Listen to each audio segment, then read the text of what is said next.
Bienvenue sur la chaîne YouTube Football Avant-Garde. Pour ceux qui n'ont pas vu les vidéos précédentes, vous pouvez cliquer ici ou là pour avoir accès à la première vidéo présentation et la vidéo des 4 types de pressing. Mais aujourd'hui, on se concentre sur 100% pressing positionnel. Para mis amigos de España, del País Vasco, de Latinoamérica, si queréis ver los subtítulos en castellano, solo tienes que ir en el enlace que tenéis aquí abajo. On va déjà commencer par parler des variantes sur 6 mètres. Donc 1, nous allons fermer les centraux. 2, nous allons fermer la ligne de passe axiale. Et 3, nous allons forcer notre adversaire à jouer long. Alors là, il se pose des questions très intéressantes, c'est de savoir pourquoi est-ce que je vais choisir de fermer un central ou un autre, d'obliger mon adversaire de jouer long ou bien de l'obliger à jouer court en fermant toutes les passes intérieures. Donc là, ce seront des réflexions qu'on va voir ensemble. Premièrement, il faut voir déjà ses points forts. Est-ce que moi, j'ai une équipe qui est forte de la tête et mon adversaire est faible au jeu court? Peut-être que c'est intéressant du coup de forcer notre adversaire à jouer long. Est-ce que mon équipe est forte au pressing haut et mon adversaire a des centraux faibles? Par exemple, un central droitier à gauche, tout le monde sait que ça peut être un inconvénient pour l'adversaire. Donc les variantes sur pressing positionnel sur 6 mètres. Donc 1, quand on ferme les centraux, on regarde bien l'image. Là, on voit l'exemple de Barcelone-Real Sociedad. Donc là, on va aller presser sur leur central droitier. C'est exactement le même mouvement que sur le central gaucher. Ensuite, fermer l'axe. Donc pour fermer l'axe, on voit clairement qu'on va laisser les défenseurs centraux de notre adversaire libres. On va fermer toutes les lignes de passe, toutes les possibilités dans l'axe, mais aussi en deuxième et troisième ligne. Ce qu'on va rechercher, c'est créer une supériorité numérique. Donc là, dans cet exemple, vous voyez clairement qu'on laisse les centraux et le gardien adverse. Donc ils sont plus que 8 en jeu, dans la zone possible de jeu. Et nous sommes 10. Donc ça fait une supériorité numérique de 2. Donc dans le troisième exemple, on voit que on fait du pressing positionnel en forçant l'adversaire à jouer long. Donc là, dans cet exemple, par exemple, on voit qu'on ferme les défenseurs centraux, les milieux qui décrochent et la possibilité d'un jeu long immédiat. Pourquoi? On recherche à ce que l'adversaire joue long. On verra plus tard qu'on peut même diriger le jeu long de notre adversaire d'une manière ou d'une autre. Alors donc, une fois qu'on a défini quels sont nos points forts et les points faibles de l'adversaire et qu'on a choisi une stratégie du pressing positionnel, la question se pose déjà tactiquement comment je le mets en place. Comment l'enseigner? Alors comment l'enseigner?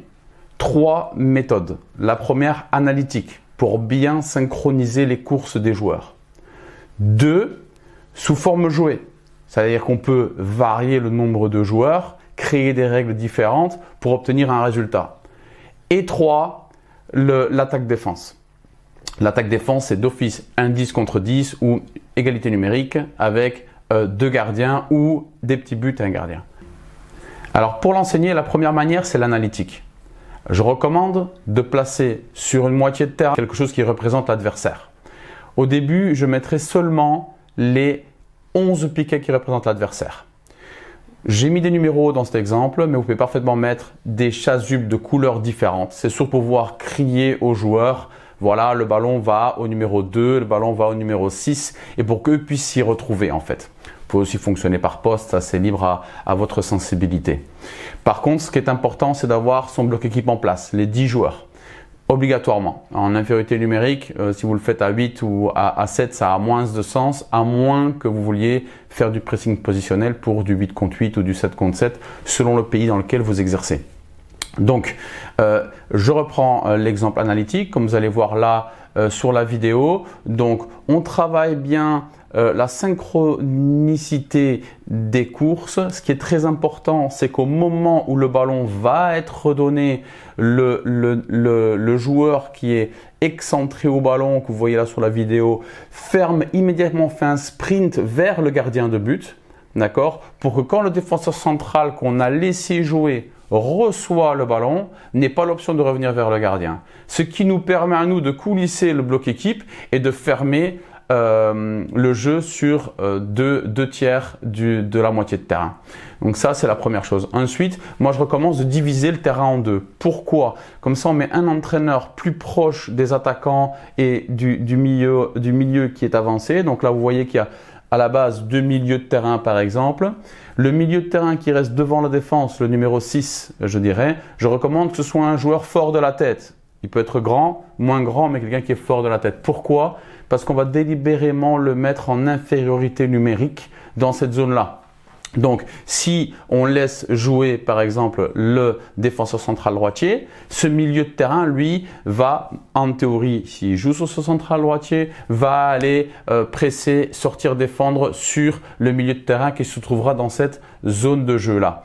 D'accord? Si jamais il joue long aussi, il faut qu'il lui soit capable de récupérer le ballon pour générer une contre-attaque.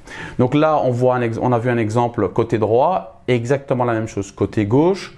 Alors, sur quoi est-ce qu'on doit faire attention? Donc, je vais donner 3 critères. Donc, le premier, c'est que l'attaquant, la première zone de pressing, les deux devant, il y en a un qui ferme immédiatement le gardien s'il a pas assez joué sur le central. 2, que mon bloc équipe, donc la ligne défensive de 4, le latéral sort immédiatement sur l'ailier adverse en faisant attention de ne pas prendre un ballon dans le dos, donc en restant en distance d'intervention malgré son déplacement assez rapide. Et ensuite, il faut bien regarder l'équilibre des milieux de terrain, c'est-à-dire que le milieu devant la défense sort sur le milieu adverse qui participe là au milieu de terrain et l'ailier de notre équipe rentre à l'intérieur. Donc le joueur côté opposé rentre à l'intérieur. D'accord, ça c'est important. Donc les 3 choses. Je répète, pressing devant, la ligne qui coulisse en même temps et qu'on ferme sur l'ailier et les milieux de terrain qui coulissent bien du bon côté. Donc ça, en tant qu'entraîneur, c'est important qu'on donne l'attention là-dessus. Ensuite, j'ai mis quelques variantes sur le jeu long. Alors là, vous voyez sur le jeu long par exemple qu'il va falloir analyser le comportement du gardien. S'il est droitier, il a plus de chances de tirer d'un côté que s'il est gaucher. Si on voit qu'il oriente son corps d'une certaine manière, eh bien, ça va nous indiquer plus ou moins où est-ce qu'il va tirer. Donc, si toute l'équipe est focalisée là-dessus sur un jeu long, on va pouvoir prédéfinir la zone probable de duel. D'accord? Et là, ce qui est important de voir, c'est que le 6, donc, qui est censé aller au duel aérien, va dans la zone de duel et que l'autre milieu de terrain qui couvrait les 2 attaquants dans la première zone de pressing, lui, vient s'intégrer dans la ligne du milieu. Donc ça, c'est un peu les aspects tactiques importants. Et on peut deviner sur ce jeu long après une reconstitution d'un 4-4-2 à plat. D'accord? Donc pour terminer, une variante dans le travail analytique, c'est une méthode qui était beaucoup utilisée à l'époque de Valverde quand il était à l'Athletic Bilbao, c'est de passer à une défense à 3 en pressing positionnel. Donc le choix après dépend de l'entraîneur, si c'est pour jouer long, sur les centraux ou cibler un joueur, mais ça va être de passer en défense individuelle quelque part dans la ligne défensive. Donc là, je vous ai montré un exemple. Donc il y a effectivement un 6 qui monte plus haut, un central qui monte plus haut et vous allez voir comme une pression bien plus importante en haut. Donc je vous ai mis l'exemple en analytique aussi pour que vous puissiez de votre côté travailler les déplacements sans ballon bien évidemment de vos joueurs et l'enseigner. La forme jouée, alors il y a plein de formes différentes. Je vous mets un exemple. Donc là, j'ai mis 2 gardiens de but d'un côté avec des buts à 11 ou des buts à 7, ce que vous avez, et un autre gardien de l'autre côté. Donc on fait un 10 contre 10, c'est l'idéal. Mais si jamais vous devez ne pas avoir assez de joueurs, vous mettez l'infériorité numérique chez l'équipe qui a le ballon pour favoriser la réussite au pressing. D'accord? Mais là, dans l'exemple, vous avez un 10 contre 10 avec 3 gardiens. Donc, l'équipe qui a le ballon doit essayer de sortir en jeu combinatif et d'aller marquer chez l'adversaire. L'équipe qui défend, bien évidemment, met en place le style de pressing que vous aurez demandé et que vous aurez enseigné en analytique. Soit fermer les centraux, soit l'axe, soit le jeu long. Donc là, c'est un exemple que je vous montre sous forme jouée. vous voyez qu'il y a une ligne jaune qui sépare en fait le terrain. C'est pour créer en fait une égalité, une supériorité numérique pour l'équipe qui fait le jeu combinatif. C'est-à-dire qu'on va jouer un 6 contre 5. Et dans la deuxième zone, donc entre les deux lignes jaunes, ce qu'on va autoriser, c'est qu'il y ait un joueur qui descende participer au jeu combinatif pour faire remonter le ballon. Et on va aussi autoriser à un défenseur de l'accompagner. Alors dépendant si c'est l'ailier adverse qui descend, ça va être forcément en théorie le latéral qui va accompagner, ou peut-être un autre joueur, ça dépend s'il sera venu intérieur ou non. Et si c'est un milieu de terrain qui décroche pour venir aider, en logique, en théorie, ça devrait être le milieu défensif qui accompagne.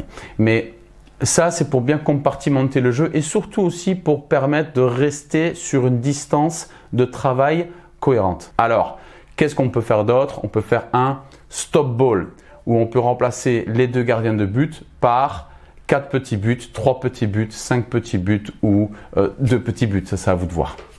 Il y a l'attaque-défense. Alors l'attaque-défense, je pense que c'est le plus simple. C'est obligatoirement égalité numérique, idéalement 11 contre 11. Alors j'ai mis 2 exemples de nouveau, un avec gardien et un sans gardien. Un avec gardien, on rapproche quand même le but pour qu'il n'y ait pas trop de distance de course pour les joueurs. Mais vous allez retrouver une équipe qui va devoir sortir le ballon, une équipe qui va devoir presser. Intéressant là encore, c'est d'axer nos commentaires, notre correction sur 3 détails. On ne peut pas tout travailler. Donc, si vous avez travaillé au début, par exemple, comme on a dit, presser directement le gardien, venir compenser le joueur excentré à l'intérieur, bien coulisser la ligne de 4 pour que tout le bloc équipe soit compact, etc. Vous vous concentrez là-dessus. D'accord? Alors, vous allez voir qu'il n'y a pas d'autres règles. C'est un match, on lance le ballon, attaque-défense, c'est simple. Je pense que la plupart d'entre vous connaissez. J'espère que vous avez aimé cette vidéo, que ça vous a aidé à construire votre méthode. La prochaine vidéo, on parlera du pressing actif, 100% pressing actif. On prendra le temps de tout bien diviser. N'oubliez pas de vous abonner à la chaîne. N'oubliez pas de regarder mes vidéos précédentes et je vous dis à très bientôt. Bonne soirée. Ciao!